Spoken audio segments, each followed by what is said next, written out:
In this video, I'm going to show you how you can upload files to a shared Google Drive link on phone. So if someone's shared a Google Drive link with you, which is probably likely, you'll probably receive the link via email, via a messaging app. So you can go ahead and open it.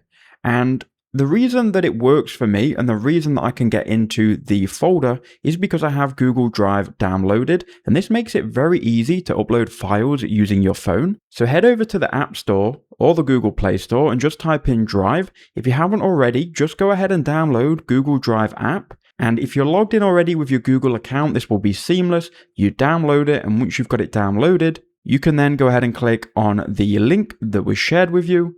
Once you've done that, it will then open up this folder, and here you can go ahead and click the plus icon. You can then click upload file, click on browse. Then you can find the folder where your file is, and you can select all of them that are needed. Then click open in the top right hand corner, click upload.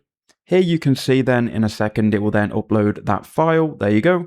And it's now being uploaded to that shared Google Drive link where everyone who's got access to the link will be able to see. So I hope that video helped you out.